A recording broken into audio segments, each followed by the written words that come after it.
साथियों, आप सभी का नमस्कार। स्वागत है हमारे क्लास में। हम पढ़ाएंगे आज आदिकाल के प्रश्न।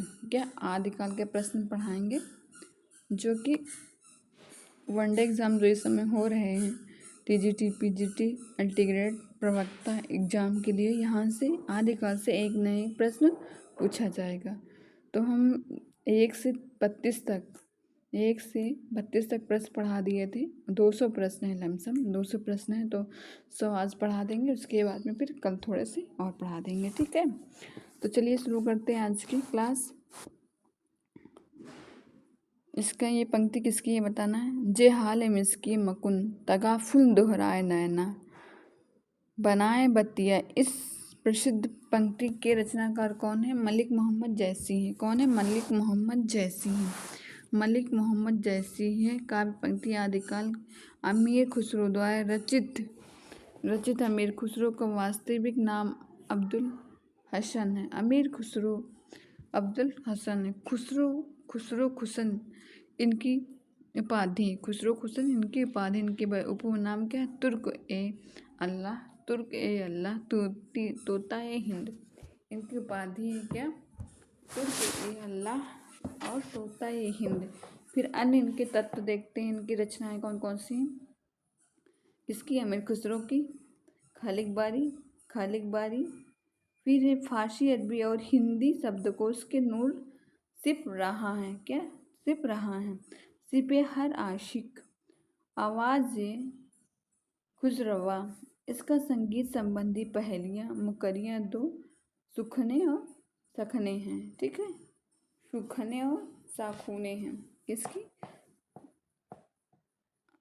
अमीर खुसरो की हैं ये रचनाएं थी। फिर देखिए हिंदी साहित्यकार ईश्वर प्रसाद द्विवेदी कवि ने कवियों के राजकुमार कहा है किसको? अमीर खुसरो को। फिर नई दिल्ली उन्होंने 11 राजाओं का शासन काल देखा। क्या? 11 राजाओं का शासन काल देखा। अमीर खुसरो ने 11 राजाओं का शासन काल देखा नई दिल्ली में। फिर तोता ए हिंद इन्हें अलाउद्दीन खिलजी ने कहा था। तोता ए हिंद किसको? अमीर खुसरो को अलाउद्दीन खिलजी ने कहा था, जो इतिहास में है। फिर इन्हें खड़ी बोली में सबसे पहले काव्य सृजन करने वाला कवि माना जाता है। खड़ी बोली में सबसे पहले काव्य सृजन करने वाला अमीर खुसरो को माना जाता है। फिर इनकी पहेलियाँ मुकरियाँ उक्त व्यक्तित्व की प्रधानता है। इनके ग्रंथ नुहासिहा पर में भारतीय बोलियों का विस्तृत वर्णन है। इसके बाद में खुसरो का लक्ष्य जनता का मनोरंजन था। पर कबीर धर्मोपदेशक थे। क्या? कबीर धर्मोपदेशक थे। यह उक्ति किसने कहा? आचार्य रामचंद्र शुक्ल ने कहा है। आचार्य रामचंद्र शुक्ल अपने ग्रंथ में हिंदी साहित्य का इतिहास में लिखते हैं, खुसरो का लक्ष्य जनता का मनोरंजन था, पर कबीर के धर्मोपदेशक थे। मतलब कहने का मतलब है क्या? रामचंद्र शुक्ल का जो खुसरो का लक्ष्य था, मतलब खुसरो को जो टारगेट था वो जनता का मनोरंजन करना था, लेकिन जो कबीर थे वो अपने धर्म पर चलते थे। फिर शुक्ल जी का अन्य कथन है, कबीर की अपेक्षा खुसरो पर ध्यान बोलचाल की भाषा से अधिक था। क्या? बोलचाल की भाषा से अधिक था। ये किसने कहा? शुक्ल ने कहा है। कथन है अमीर के बारे में, कबीर के उनके इसके बारे में, शुक्ल जी के बारे में कथन शुक्ल का ही है। खुसरो की पहेलियाँ और मुकरियाँ प्रसिद्ध हैं। इनमें उक्त व्यक्तित्व की प्रधानता थी। यद्यपि रसीले गीत और दोहे भी इन्होंने लिखे हैं। किसने? अमीर खुसरो ने। ये किसने कहा है? शुक्ल जी ने कहा है।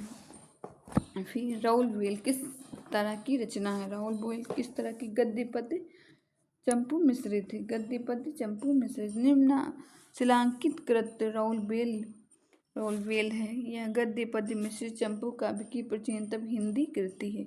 इनकी रचना राउल नायका के नख वर्ण के प्रसंग में प्रारंभ हुई। कहाँ प्रारंभ हुई? राउल नायका के नख वर्ण के प्रसंग में प्रारंभ हुई आरंभ में कवि ने राहुल के सौंदर्य का वर्णन पद्य में किया है और फिर गद्य का प्रयोग किया है। इस कृति के रचयिता रोड़ा नामक कवि को माना जाता है। राउल वेल से हिंदी में नक्शिक वर्णन की श्रृंगार परंपरा आरंभ हुई है। फिर आरंभ होती है। इनकी भाषा में हिंदी की 7 बोलियां बोली जाती, 7 बोलियां शब्द में मिलते हैं, जिसमें राजस्थानी प्रधान भाषा है। फिर है कलचूरी राजवंश की 7 नायिकाओं के नखशिख वर्णन संबंधित ग्रंथ है। क्या है? राउल वेली रोड़ा कवि द्वारा रचित आदिकाल चंपू काव्य है। क्या? रोड़ा कवि के द्वारा आदिकालीन चंपू काव्य जो शिलांकित है। क्या? जो शिलांकित कृति है। इस काव्य में कलचूरी राजवंश की 7 नायिकाओं के शिलालेख का वर्णन मिलते हैं। इस कृति की नायिका राउल वेल है। क्या? राउल वेल है। रामचंद्र शुक्ल की इनकी भाषा को मध्य देशीय मानते हैं। इसे हिंदी की नैतिक परंपरा का प्रथम ग्रंथ माना जाता है। इसके बाद में है कुवलय या माला कथा के लेखक कौन है? कुवलय या माला कथा के लेखक कौन है? उद्धोतन सूरी। कुवलय या माला कथा आदिकालीन गद्य साहित्य की इसके लेखक उद्धोतन सूरी हैं। कुलिया या माला कथा के है उद्धोतन सूरी, इनकी ये लेखक की रचना है। फिर आदिकालीन गद्य साहित्य उक्ति व्यक्ति व्याकरण किसकी है? उक्ति व्यक्ति प्रकरण किसका है? दामोदर का है। वर्ण रत्नाकर ज्योतिरीश्वर ठाकुर का है। राउल वेल चंपू रोड़ा कवि की। क्या? राउल वेल किसकी रचना है? रोड़ा कवि की है। फिर निम्नलिखित में से व्याकरण ग्रंथ के रूप में प्रतिष्ठित कौन है? वर्ण रत्नाकर। व्याकरण ग्रंथ में वर्ण रत्नाकर है। उक्ति व्यक्ति प्रकरण व्याकरण के रूप में प्रशिक्षित महाराज गोविंद चंद्र जी की सभा पंडित दामोदर शर्मा 12वीं शताब्दी में पुस्तक की रचना की थी। उक्ति व्यक्ति प्रकरण व्यक्ति प्रकरण की रचना किसने की है? दामोदर ने। कब की? 12वीं शताब्दी में। फिर है हजारी प्रसाद द्विवेदी शब्द में उक्ति व्यक्ति प्रकरण एक अत्यंत महत्वपूर्ण ग्रंथ है। हिंदी व्याकरण की और उस पर ध्यान दिया जाने लगा। यह भी एक पुस्तक सिद्ध होती है। कौन सी? उक्त व्यक्ति प्रकरण, जो कि ये इम्पोर्टेंट है, हर पेपर में पूछी जाती है ग्रंथ है। फिर अन्य महत्वपूर्ण तथ्य है मैथिली हिंदी में रचित गद्य की पुस्तक वर्ण रत्नाकर डॉक्टर सुनीत चटर्जी द्वारा पंडित बबुआ मिश्र ने संपादन में बंगाल एशियाई सोसाइटी से प्रकाशित हुई है। कौन? वर्ण रत्नाकर है। किसके? डॉक्टर सुनीत चटर्जी की है। फिर आगे देखते हैं इनमें से कौन सी भाषा आदिकाल की है? आदिकाल की डिंगल पिंगल भाषा है। आदिकाल की मुख्य भाषा अपभ्रंश है। इसी अपभ्रंश से शैलियों से हिंदी की विभिन्न बोलियों तथा भाषाओं का विकास होता है। उपयुक्त विकल्पों में डिंगल पिंगल आदिकालीन भाषा रही हैं, जो क्रमशः राजस्थानी और ब्रज भाषा से मिलती जुलती हिंदी चरण कवियों की भाषा या रासो साहित्य की भाषा डिंगल ही रही। डॉक्टर नागेंद्र अपने सांप्रदायिक ग्रंथ हिंदी साहित्य का इतिहास में से शैली मानते हैं। हिंदी साहित्य में इन्हें शैली मानते हैं। फिर चरण साहित्य किस साहित्य का दूसरा नाम है? रासो साहित्य। जॉर्ज ग्रेसन राम कुमार वर्मा ने हिंदी साहित्य का प्रथम चरण काल नाम दिया। इस काल में राजश्री अपने कवि आश्रयदाता राजाओं पराक्रम चरित्रों या गाथाओं का वर्णन करते हैं। यही प्रकरण परंपराओं से जानी जाती है। इसे लक्ष्य करके इस प्रकार का वीर गाथा काल भी कहा जाता है। रामचंद्र शुक्ल ने इस काल की 12 रचनाओं का उल्लेख किया। कितनी? 12 रचनाओं का उल्लेख किया। किसने किया? रामचंद्र शुक्ल ने। इनकी प्रमुख, फिर देखिए 12 रचनाओं का उल्लेख किया है। इनकी प्रमुख विजयपाल रासो, नला सिंह कृत है, हमीर रासो, सिंह सारंगधर कृत है, फिर सारड गंगाधर कृत, कुमार रासो, दलपति विजय कृत, बीसल देव रासो, नलपति नल्ला पृथ्वीराज रासो है, चंद्रबरदय परमाल रासो है, जगनिक। ठीक, परमाल रासो की जगनिक है और पृथ्वीराज रासो की चंद्रबरदाई है। फिर से देख लेते हैं। विजयपाल रासो की नल्हा सिंह है, फिर हमीर रासो की सारंगधर है और ढागधर कृत की कुमार रासो, दलपति विजय की बीसल देव रासो, नरपति नल्हा की बीसल देव कुमार रासो, दलपति विजय की बीसल देव रासो, नरपति नल्हा की पृथ्वीराज रासो चंद्रबरदाई की है और परमाल रासो जगनिक की है। ठीक है, ये 12 रचनाएं हैं आदिकाल में। फिर देखिए वीर गाथा काल किसका नाम दिया? आचार्य रामचंद्र शुक्ल ने दिए। यहाँ से एक प्रश्न बनता है। इसके बाद में देखते हैं अन्य महत्वपूर्ण तथ्य। हिंदी साहित्य इतिहास 84 सिद्धों का उल्लेख मिलता है। किसमें? 84 सिद्धों का उल्लेख मिलता है। किसमें? सिद्ध साहित्य इतिहास में। सरहप्पा, सबरप्पा, लुइप्पा और बिरुप्पा, डोम्बिप्पा, कड़हप्पा, कुकुरिप्पा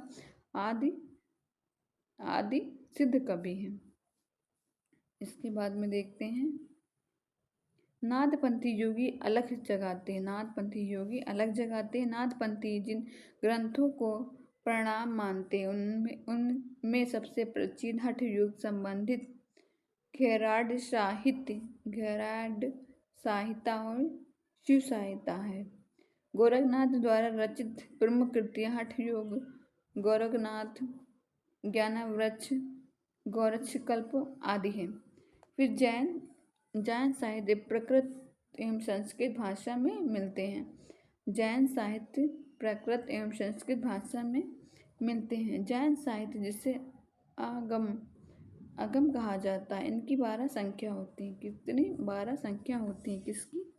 संस्कृत भाषा में मिलते जैन साहित्य की आगम जिसे कहा जाता है, उनकी 12 संख्याएं होती हैं। फिर 84 सिद्धों में नहीं है। 84 सिद्धों में कौन नहीं है? सारंगधर नहीं है, बाकी 2 है, बाकी सारे हैं। जर्ज ग्रियर्सन राम कुमार वर्मा हिंदी साहित्य का प्रथम चरण काल नाम दिया। प्रथम चरण काल किसने दिया है? जर्ज ग्रियर्सन और राम कुमार ने दिया। इस काल में राजाश्रित कवि अपने आश्रयदाता राजाओं के पराक्रमपूर्ण चरित्रों या गाथाओं का वर्णन करते हैं। यही प्रबंध परंपरा रासों के नाम से भी जानी जाती है, जिसे लक्ष्य करके इस काल को वीर गाथा काल कहा जाता है। रामचंद्र शुक्ल ने इस काल की तरह 12 रचनाओं का उल्लेख किया। कितनी रचनाओं का? 12 रचनाओं का उल्लेख किया। किसने? रामचंद्र शुक्ल ने। विजयपाल रासो का नलदास कृत, हमीर रासो विजयपाल रासो का नल सिंह कृत है। फिर हमीर रासो का सारंगधर कृत है। कुमार रासो का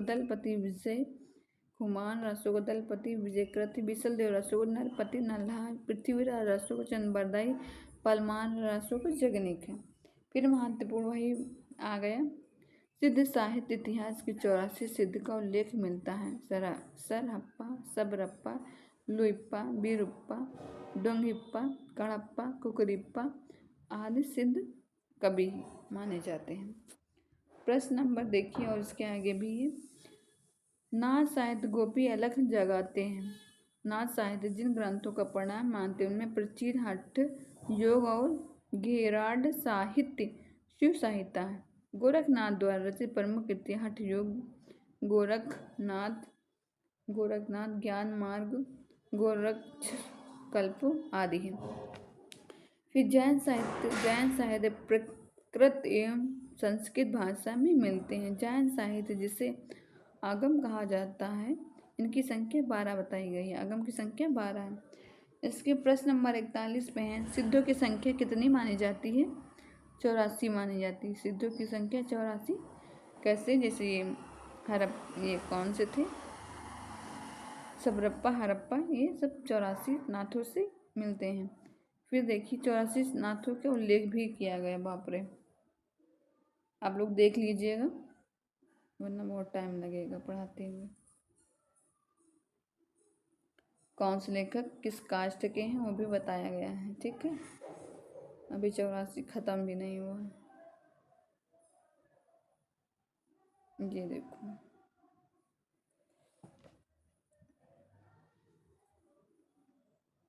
ये 84 सिद्धों में महिला योगिनी 84 सिद्धों में कितनी है? 4 है। मेखलामा, लक्ष्मीकारा, मणिभद्रप्पा और खनखलप्पा। 84 सिद्धों में 8 महिलाएं हैं। ठीक है, कितनी महिलाएं हैं? 4 महिलाएं हैं। 84 सिद्धों में 4 महिलाएं जो कि दिए गए हैं। फिर देखिए, आदिकाल में किस प्रकार का साहित्य लिखा जा सकता था? किस प्रकार का साहित्य लिखा जा सकता था? प्रश्न नंबर ए, जन साहित्य से हटकर रचनाओं की वीरता का अतिरंजन वर्णन किया गया था। पहला ये है। राष्ट्रीय भावना का उद्भाव एवं ऐतिहासिक भाव है। संगठित रचनाओं का प्रचुरता है। फिर युद्धों का यथार्थ वर्णन, वीर रस के साथ साथ श्रृंगार रस का वर्णन है। वीर गाथाओं का सृजन मुक्ति एवं प्रबंध दोनों रूपों में विविध छंदों का प्रयोग किया। डिंगल और पिंगल भाषा का रस्सु ग्रंथ में प्रयोग किया गया है। फिर रस्सु ग्रंथ किस प्रकार की भाषा है? रस्सु ग्रंथ किस प्रकार की भाषा है? डिंगल और पिंगल भाषा है। रस्सु ग्रंथ में भाषा का प्रयोग डिंगल पिंगल का प्रयोग किया गया है। डिंगल पिंगल का प्रयोग किया गया है। इसके आगे देखते हैं, रासु ग्रंथ में भाषा में डिंगल पिंगल का प्रयोग किया गया है। डिंगल राजस्थानी के निकट, वही पिंगल ब्रज भाषा के निकट लगती है। डिंगल जो राजस्थानी की भाषा है, पिंगल ब्रज भाषा है। रासु साहित्य श्रृंगार और वीर रस युक्त है, जिसके लिए इंगल पिंगल, यहाँ पे डिंगल पिंगल होगा। डिंगल पिंगल भाषा अनुकूल थी। आदिकाल में अपभ्रंश भाषा का योग किया जा सकता, जो कालांतर में विभिन्न शैलियों, बोलियों व भाषाओं में परिवर्तित होकर आधुनिक हिंदी में देखी जा रही। इसका देखिए, हमें रसमय कालक्रम अनुसार कौन सा है? ए, पहले बिसल देव है, फिर पृथ्वीराज रासो है, हमेर रासो, खुमान रासो। ये कालक्रम अनुसार से ए माना गया है। कालक्रम अनुसार से फिर यही दिया गया है। बिसल देव रासो के रचयिता नरपति नल है। पृथ्वीराज रासो चंद्रबरदाई, हमेर रासो को संगधर है और सारंगधर के कुमार रासो है। रासो के रचयिता दलपति विजय, कुमार रासो के दलपति विजय हैं। उसके बाद में अन्य महत्वपूर्ण तथ्य, आचार्य रामचंद्र शुक्ल चंद्रबरदाई को हिंदी का प्रथम महाकवि माना है तथा पृथ्वीराज रासो को हिंदी का प्रथम महाकवि माना है। किसने माना? आचार्य रामचंद्र शुक्ल ने। मिश्र बंधुओं ने हिंदी का प्रथम वास्तविक महाकवि चंद्रबरदाई को ही माना। आचार्य रामचंद्र शुक्ल और मिश्र बंधु ने पृथ्वीराज रासो का हिंदी का प्रथम महाकाव्य माना। फिर वीर गाथा काल, रासो काव्यों में निम्नलिखित में से किस विषय का वर्णन नहीं है? किसका नहीं है? सी का। बिसलदेव रासो काव्य कृति कृष्णदास का प्रतिपादन नहीं किया जा सकता। इन काव्यों में आश्रयदाताओं का अतिरंजनपूर्ण वर्णन, इतिहास और कल्पना का सम्मिश्रण तथा युद्धों का सजीव एवं गद्यात्मक वर्णन पाया जाता है। उपदेश रसायन के रचनाकार कौन है? उपदेश रसायन के रचनाकार कौन है? डी, जिनदत्त सूरि। उपदेश रसायन आदिकालीन के जिनपद सूरि द्वारा रचित है। काव्य परंपरा का ग्रंथ जो अपभ्रंश भाषा में बद्ध है। यह ग्रंथ गीत नृत्य पारक धारा का रासो ग्रंथ है। फिर रासो ग्रंथ का है भारतेश्वर बाहुबली रास सालीबद्ध सूरि है। भारतेश्वर बाहुबली रास इनके रचयिता सालीबद्ध सूरि है। बुद्धिरास के सालीबद्ध सूरि है। रेवतीगिरी रास विजयदेव सूरि है। चंदन बाला रास, जीवन दयाराम अंगुश हैं। प्रश्न नंबर 47 से बिसल देवरासु में किस शैली का प्रयोग किया गया है? गेय का प्रयोग किया गया। बिसल देवरासु में गेय काव्य का प्रयोग किया गया। इसके परिवर्तन होता जा रहा है। इसका परिवर्तन होता जा रहा है। यह प्रेम श्रृंगार परिपूर्ण काव्य जिसमें भोज परंपरा, पुत्री राजमती और अजमेर राज के चौहान बिसल देव द्वितीय के विवाह वियोग का पुनर्निर्माण की कथा पर सारस शैली में प्रस्तुत किया गया है। फिर इनकी रचना नरपति नल्हा 1155 ईस्वी में कब इसकी रचना है? बिसल देवरासु की। बिसल देवरासु की रचना नरपति नल्हा 1155 में की गई थी। बिसल देवरासु आदिकाल की सर्वश्रेष्ठ कृति है आदिकाल में बिसल देवरासु। बिसल देवरासु श्रृंगार रस आदिकाल में अंत नहीं है, फिर अंत नहीं हो जाता है।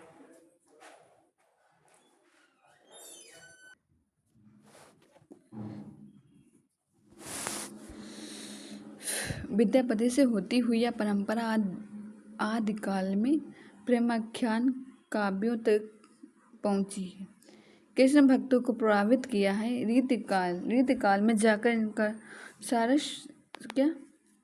सरस श्रृंगार काव्य के रूप में चरम विकास हुआ। बिसल देवरासु में हिंदी काव्य में प्रयुक्त होने वाला 12मासा वर्णन सबसे पहले मिलता है। फिर बिसल देवरासु के रचनाकार कौन है?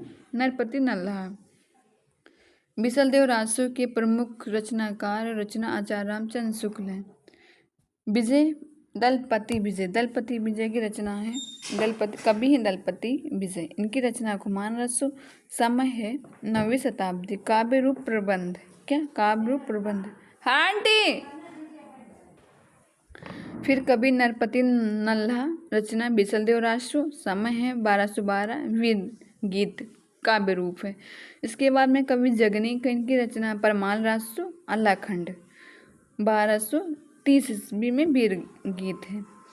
चंद कवि हैं।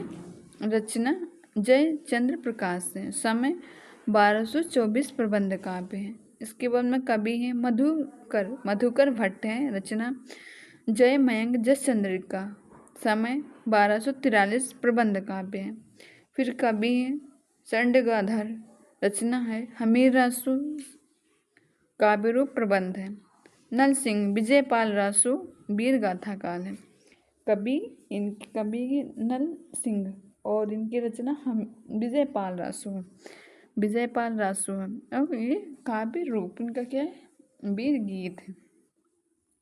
फिर नया प्रश्न है। औसीधर की रचना रणमल्ल छंद है जो कि 1454 में है। इनका नाम गीत रूप प्रबंध है। बिसल देवरासु की पत्नी कौन है? बिसल देवरासु की पत्नी राजमती। बिसल देवरासु की पत्नी राजमती है।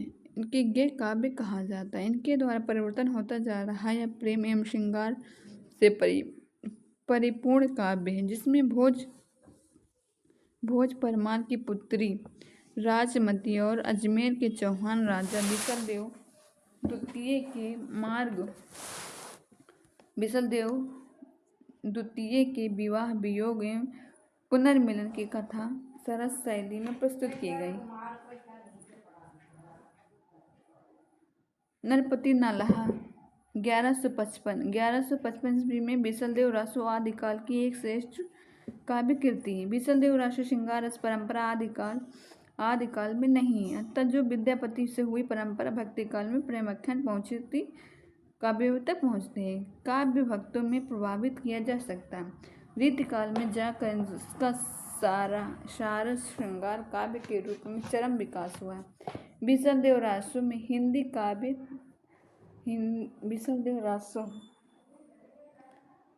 काव्य में प्रयुक्त होने वाला 12मासा वर्णन सबसे पहले मिलता है। प्रश्न नंबर 50 है।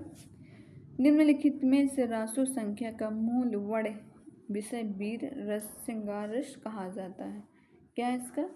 बिसल देवरासु नरपति नल्हा कृत बिसल देवरासु को मुक्तक काव्य परंपरा प्रतिनिधि गेय काव्य है। 4 खंडों में विभक्त 128 छंदों का आलोच्य कृति का संपादन माता प्रसाद गुप्त ने किया था। इनकी प्रथम 12मासा वर्णन कृति में प्राप्त होता है। इनका प्रारंभ कार्तिक मास से होता है। किसमें?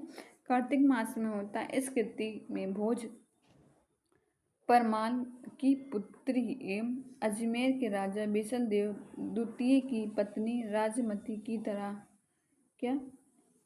राजमती की विरह व्यथा का मार्मिक अंकन है। इसमें वर्णित है कि राजमती की बातों से रुष्ट होकर स्वाभिमानी राजा बिसलदेव उड़ीसा चला गया। कौन? बिसलदेव रासू। 12 वर्ष तक राजमती उसके विरह में दुखी रहती थी। वह राजभवन के दीवारों को कोसती हुई वन में रहने की कामना करती थी। राजमती जीवन के प्रति गहरी आरुचि का जीवन चित्र इस काव्य में मिलता है। बिसलदेव रासू काव्य का पूर्ण वर्ण वीर रस होकर न श्रृंगार रस है। फिर इसलिए रासू ग्रंथ में एक प्रेम काव्य श्रृंगार काव्य कहा जाता है। इस ग्रंथ की रचना नरपति नल्हा 1155 ईस्वी में की गई थी। बिसलदेव रासू आदिकाल की एक श्रेष्ठ काव्य कृति है। क्या? बिसलदेव रासू आदिकाल की एक श्रेष्ठ काव्य कृति। श्रृंगार रस प्रधान इस कृति में छंद वैविध्य के साथ साथ विभिन्न राग रागनियों विशेष राग के तार का प्रयोग भी मिलता है। इसमें मेघदूत एवं संदेश राशक संदेश परंपरा भी मिलता है। इस रचना का संदेश यह है कि कोई स्त्री लाख गुणवती हो, किंतु यदि वह पति से कोई बात बिना भली भात सोचे समझे करती है तो उसका सब कुछ बिगड़ जाता है। इसलिए यह रचना श्रृंगार परक होते हुए भी गीत पारक है। बिसलदेव रासू जिन पति सूरी बिसलदेव रासू पर जिन दत्त सूरीकृत उपदेश रसायन का पर्याप्त प्रभाव लक्षित होता है। फिर है विभिन्न विद्वानों द्वारा बिसलदेव रासू का रचना काल निर्णय। विद्वान और काल देखते हैं। रामचंद्र शुक्ल 1212, विश्ववंत 1272, मांझरी जेठ बांदी नवमी बुधवारी, अल्लाह रसायन 18 ब्राह्मणी विचार्य छंद के आधार पर है। राम कुमार वर्मा संवत 1198 कर्मी है। गौरी शंकर हीरानंद ओझा संवत 1130 से 10,030 से राजमती में रूठे बिसलदेव कहा गया। क्या? राजमती से रूठ कर बिसलदेव कहा गया है। क्या है? कहाँ गया था? उड़ीसा गया था। राजमती से रूठ कर बिसलदेव कहाँ गया था? उड़ीसा गया था। बिसलदेव रासू में राजभोज परमार की पुत्री राजमती और अजमेर के चौहान बिसलदेव द्वितीय के विवाह वियोग का पुनर्मिलन कथा सारस शैली में प्रस्तुत की गई थी। इसमें वर्णित है राजमती की बातों से रुष्ट होकर स्वाभिमानी राजा बिसलदेव उड़ीसा चला गया था। 12 वर्ष तक राजमती विरह दुखी में रहती थी। पूरा वही व्याख्या दिया गया है। नया प्रश्न है, किस रासू में आलाखंड के नाम से जाना जाता है? जगनिक का परमाल। जगनिक की रचना कौन है? परमाल। ये आलाखंड में ना जाने जाते हैं। देखिए जगनिक परमाल ग्रंथ आलाखंड के नाम से जाना जाता है। इसमें महोबा उत्तर प्रदेश वीर आला और उदल की वीरता का गाथा, उत्तर प्रदेश के अवध में अब मध्य प्रदेश के बुलंदखंड के सर्वाधिक लोकप्रिय वीर गाथा है। 1865 ईस्वी में चार्ल्स इलियट ने इसे जिस आलाखंड का प्रकाशन कराया है वह मौखिक परंपरा पर आधारित है। इसी प्रति के आधार पर डॉक्टर श्याम सुंदर दास परमाल रासू हठ निर्धारा किया और उसे नागरिक प्रचारित सभा में प्रकाशित किया गया है या प्रकाशित कराया। आला और उदल के चरित्र को वीर गाथात्मक काव्य के रूप में रचने वाले कवि कौन है? जगनिक है। आला और उदल चरित्र को वीर वीरतात्मक काव्य के रूप में रचने वाले कवि जगनिक परमाल रासु का ग्रंथ को आलाखंड के नाम से जाना जाता है। यह महोबा उत्तर प्रदेश की वीर आला और उदल की वीरता गाथा है। उत्तर प्रदेश में अवध और मध्य प्रदेश बुलंदखंड की सर्वाधिक लोकप्रिय वीर गाथा है। 1865 ईस्वी में चार्ल्स इलियट ने जिस आलाखंड का प्रकाशन कराया था वह मौखिक परंपरा पर आधारित निकला। आला और उदल किस राजा के संबंध थे?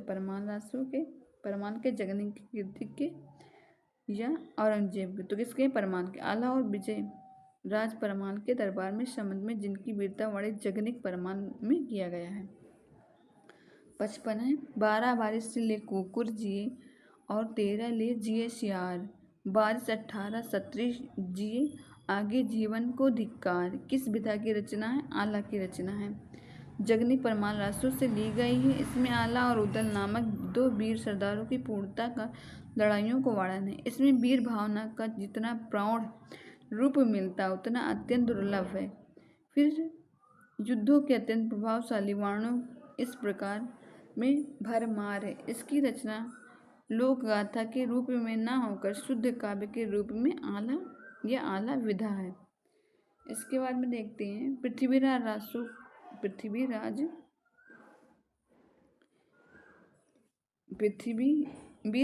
वीर गाथा काल के प्रसिद्ध प्रबंध काव्य का नाम क्या है? पृथ्वीराज रासो है। पृथ्वीराज रासो, ये तो बहुत बड़ी व्याख्या है। पृथ्वीराज रासो आचार्य रामचंद्र शुक्ल के प्रथम महाकाव्य चंद्रबरदाई हिंदी का प्रथम महाकाव्य माना है। पृथ्वीराज रासो 4 संस्करण में किया गया। इसमें संस्करण का प्रथम नागरिक प्रचारण सभा काशी में हस्तलिखित उदयपुर संग्रहण में सुरक्षित है। कहाँ सुरक्षित है? उदयपुर में। समय में 1885 ईस्वी में लिखित प्रति के आधार पर रासो संपादन कराया गया था। इस संस्करण में 62 समय 16,306 छंद हैं। कितने हैं? 62 संस्करण है और 16,306 छंद हैं। द्वितीय रूप में उपलब्ध पृथ्वीराज रासो 700 छंद है। कितने? 700 छंद का भी माना है। फिर है बीकानेर प्रवृत्तियाँ सुरक्षित है। 17वीं शताब्दी ईसा पूर्व में लिखी गई तीसरी लघु संस्करण 3500 छंदों में है। जिसमें समय 19 खंड पर है। इस संस्करण में हस्तलिखित प्रवृत्तियाँ बीकानेर में सुरक्षित है। चौथा संस्करण छोटा जिसमें 1300 कृति, जिसमें केवल 1300 छंद है। इसी को डॉक्टर दशरथ शर्मा साहित्य विद्वान मूल रासो मानते हैं। हजारी प्रसाद द्विवेदी पृथ्वीराज रासो को सुख सखी संवाद कहा है।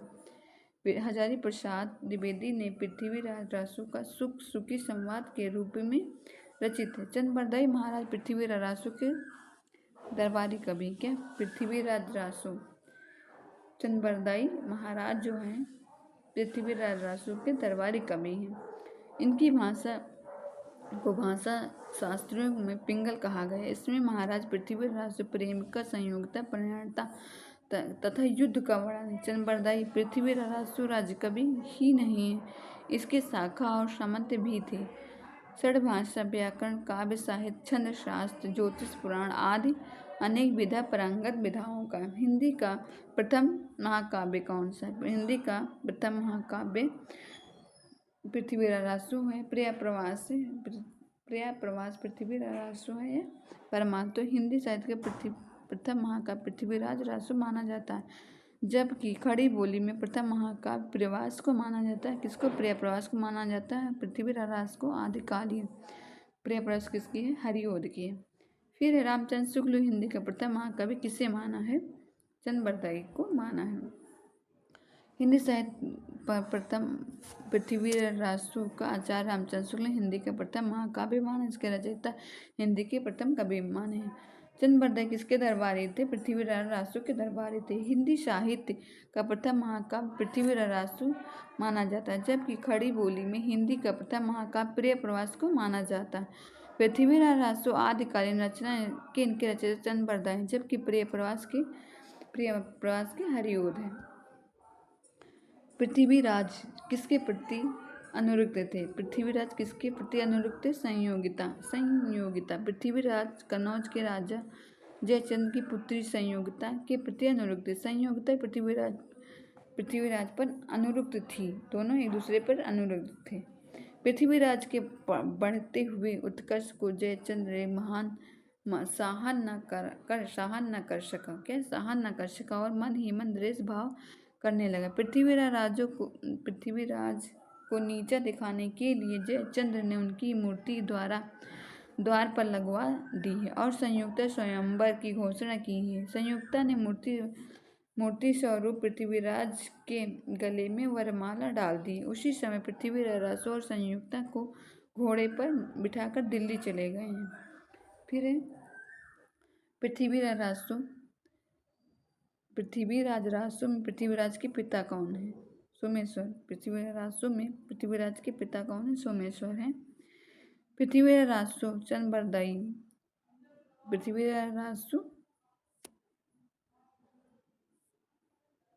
पृथ्वीराज रासो परमान रासो सता तथा भाली भद्र विलास नामक ग्रंथों में ज्ञात होता है।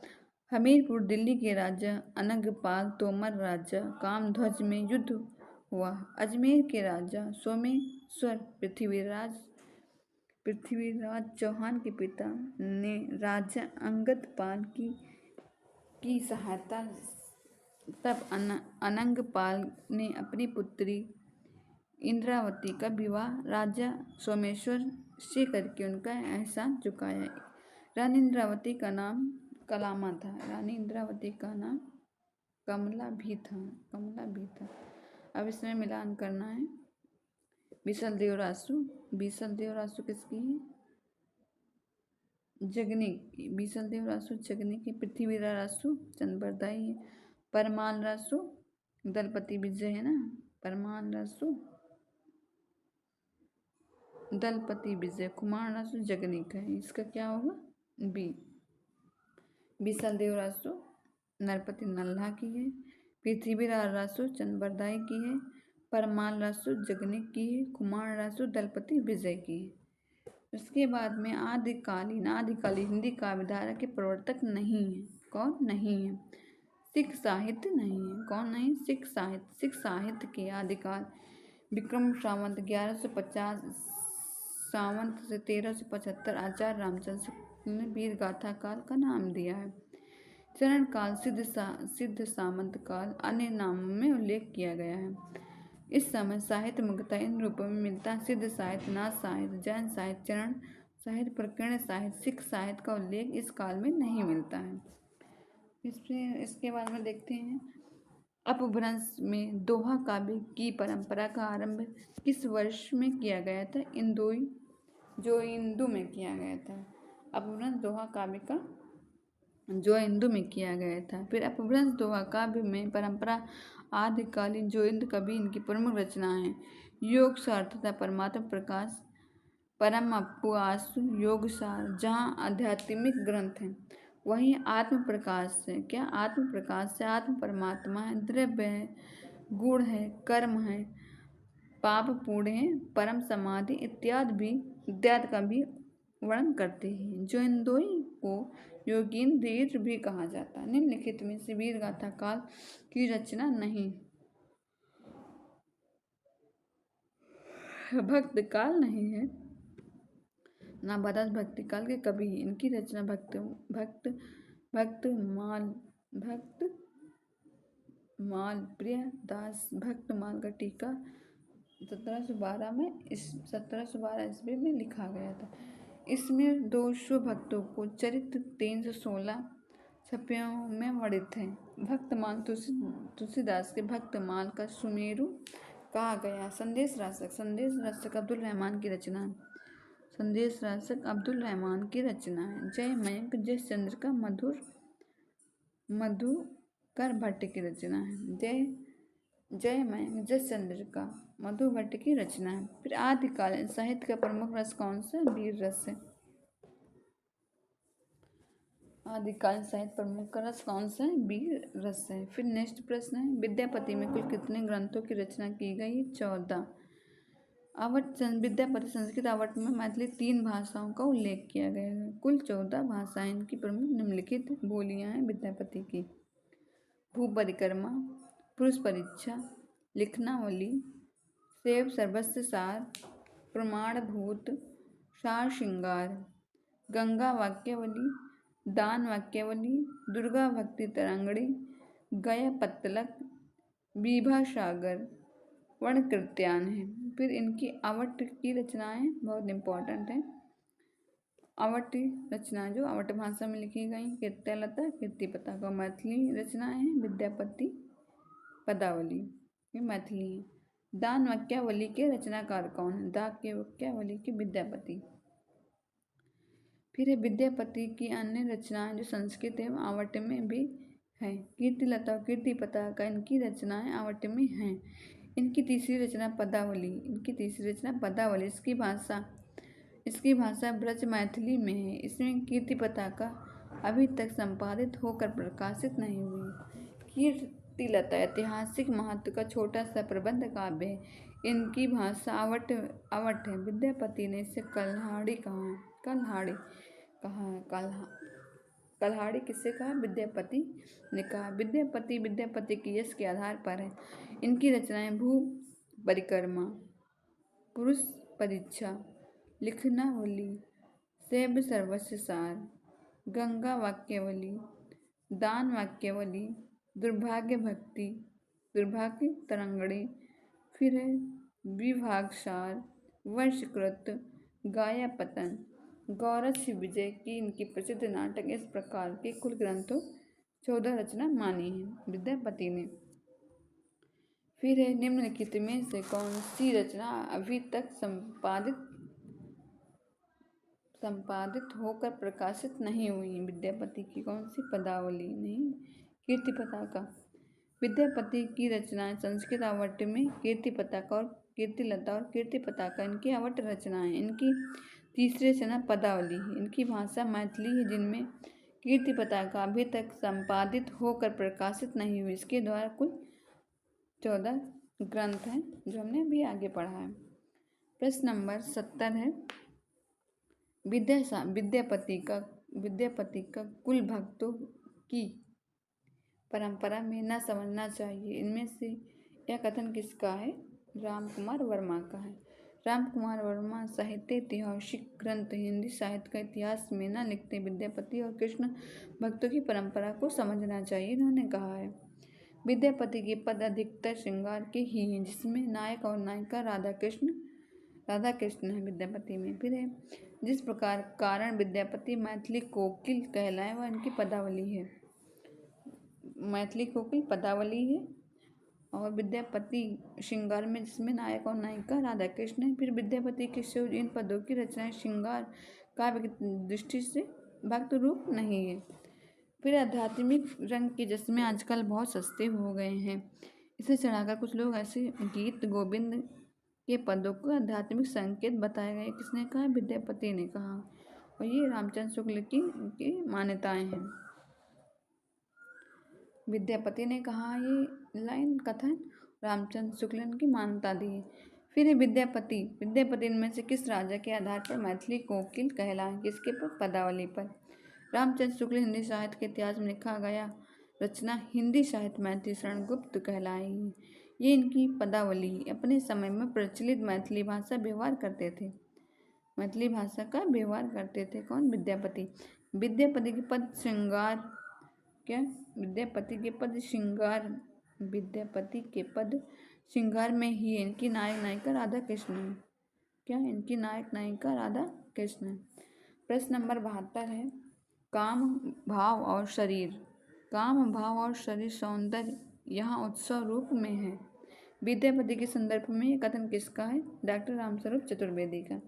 डॉक्टर रामस्वरूप चतुर्वेदी हिंदी साहित्य और संवेदना का विकास 1986 ईस्वी में है। कब है?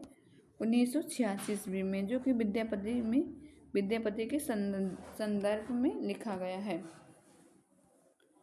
फिर आगे देखते हैं काम भाव और शरीर सौंदर्य यहाँ उत्सव में है, इसलिए परिचित होते हुए भी चीज नवीन है। कौन? विद्यापति। इनमें से कौन से अभिनव जयदेव की उपाधि विभूषित है? विद्यापति की। अभिनव जयदेव की रचना विभूषित है इसकी जयदेव की। विद्यापति ओनर वाइस राजवंश के विभिन्न आश्रयदाताओं के आरक्षण में गीत गाए। कौन गाया है? विद्यापति। इन गीतों को भविष्य विशिष्ट एवं मधुर गुण से प्रभावित होकर ओनाईवर कुल शिरोमणि महाराज शिव सिंह के विद्यापति अभिनव गीत उपाधि अभिनव जयदेव की उपाधि किसने दी? विद्यापति की विभूषित किया है। विद्यापति में लिखी गई पुस्तक का पता चलता है कि उन्हें 5 उपाधियां प्राप्त हुई थी। 5 उपाधियां प्राप्त हुई थी किसको? विद्यापति को। शेखर, दशावानस, कंठी कंठाहार, पंचानन तथा अभिनय देव, ये जो बहुत महत्वपूर्ण है। विद्यापति की जन्म तिथि को लेकर विद्वानों में पर्याप्त मतभेद है। डॉक्टर नागेंद्र गुप्त का इनका जन्म 1358 ईस्वी और महामहोपाध्याय पंडित हरप्रसाद शास्त्री 1357 ईस्वी और राम वृक्ष बेनीपुरी 1350 ईस्वी। डॉक्टर उमेश शंकर मिश्र, डॉक्टर सुभद्रा झा और रामनाथ सिंह 1360 ईस्वी मानते हैं। विद्यापति ने अपनी रचनाओं को जो तिथियां दी हैं उसमें लक्ष्मण सावंत की है।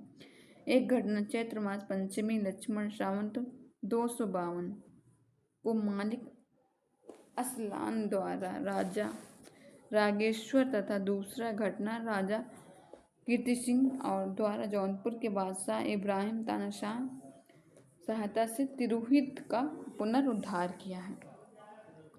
ऐतिहासिक अनुसंधानों द्वारा प्रमाणित होता है कि लक्ष्मण सावंत सन 1189 ईस्वी में आरंभ माना जाता है। इसमें से इस प्रकार लक्ष्मण संवत 252 अर्थ में किसमें 252 अर्थ में विक्रमी संवत 1428।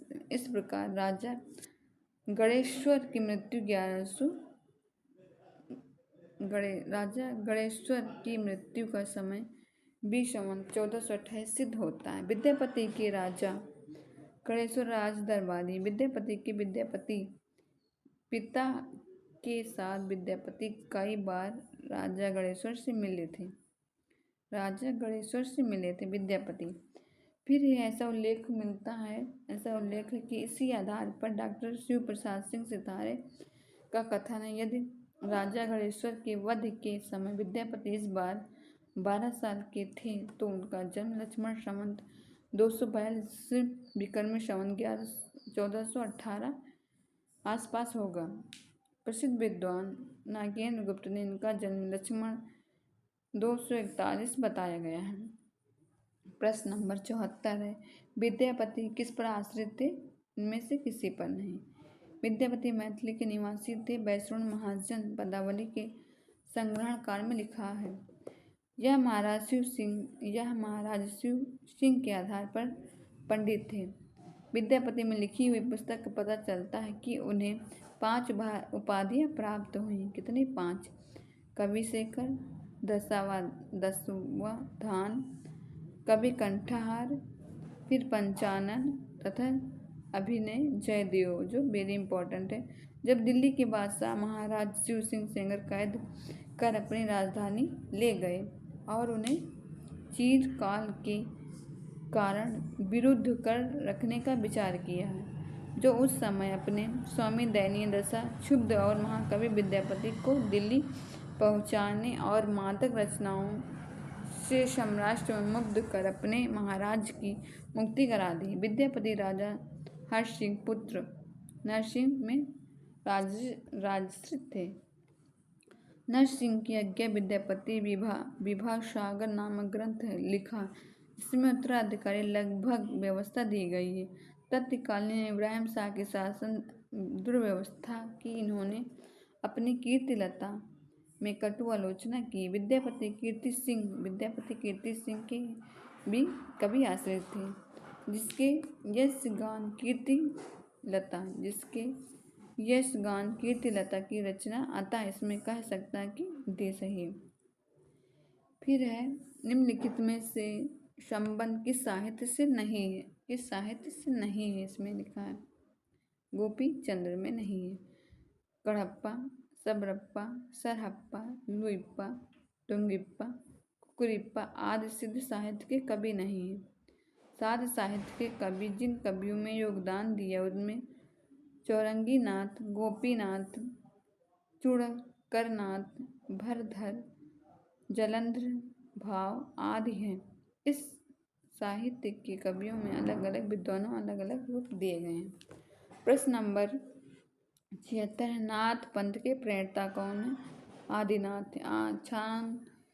नाथ पंथ के प्रणेता चंद्रनाथ है। नाथ पंथ के प्रणेता चंद्रनाथ। यौगिक क्रियाओं के लिए उद्धार नाथ साहित्य का उदय हुआ। नाथ संप्रदाय के संस्थापक आदिकाल भगवान शंकर अवतार माना जाता है। फिर इसमें 9 संप्रदाय हैं। कौन कौन से 9 संप्रदाय हैं? गोरखनाथ, ज्वलेंद्रनाथ, करीणानाथ, गृहिणीनाथ, सरपटनाथ, रेवणनाथ और नागनाथ, मृताननाथ और गोपीचंद्रनाथ को प्रमुख माना है। किसने माना है? नाथ पंथ ने। इसके बाद में नाथों की संख्या कितनी है? 9। नाथों की संख्या 9 मानी जाती है। नाथों की संख्या कितनी है? 9 मानी जाती है। नाथों की संख्या 9। गोरखनाथ, ज्वलेंद्रनाथ, काड़िकनाथ, गहड़ीनाथ, सरपटनाथ, रेवणनाथ, नागनाथ, भरतुनाथ और गोपीनाथ चंद्र के मुख्य माना जाता है। फिर प्रश्न नंबर 78 है, नाथ पंथ के प्रवर्तक कौन है? A, C दोनों, B, C दोनों। मच्छिंद्रनाथ भी हैं और गोरखनाथ भी हैं। इसके बाद में है व्याख्या। नाथ पंथ के प्रवर्तक मच्छिंद्रनाथ हैं। इसके बाद में गोरखनाथ दोनों डॉक्टर नागेंद्र द्वारा संपादित हिंदी साहित्य के इतिहास में यह कथन है, इस पंथनाथ पंथ के चलाने वाले मच्छिंद्रनाथ भी कहा जा सकता हो, मच्छिंद्रनाथ भी तथा गोरखनाथ माने जाते हैं। इसी पुस्तक गोरखनाथ का परिचय देते हुए बताया गया है कि गोरखनाथ साहित्य के प्रारंभिक कर्ता माने जाते हैं। कौन? साहित्य आरंभिक के कर्ता माने जाते हैं। कौन? गोरखनाथ माने जाते हैं। इसके बाद मच्छिंद्रनाथ गोरखनाथ के गुरु थे। ये पेपर में पूछा जाता है, प्रश्न है। मच्छिंद्रनाथ गोरखनाथ के क्या थे? गुरु थे। फिर ऐसा माना जाता है कि गोरखनाथ से पहले अनेक संप्रदाय थे। कितने संप्रदाय थे? अनेक संप्रदाय थे, जिन सब का उनके नाथ पंथ में विलय हो गया। प्रश्न नंबर 89, 9 नाथों में कौन सा सम्मिलित नहीं है? 9 नाथों में कौन सा सम्मिलित नहीं है? देवसेन नहीं है। बाकी कितने नाथ हैं? 9। गोरखनाथ, नागार्जुन तथा जड़ भारत 9 नाथों में सम्मिलित किए गए हैं, जबकि देवसेन आदिकालीन जैन कवि श्रवकाचार्य जैन के प्रमुख कवि थे। राजकुमार वर्मा के अनुसार देखते हैं नवरस गोरक्ष सिद्धांत की संग्रह।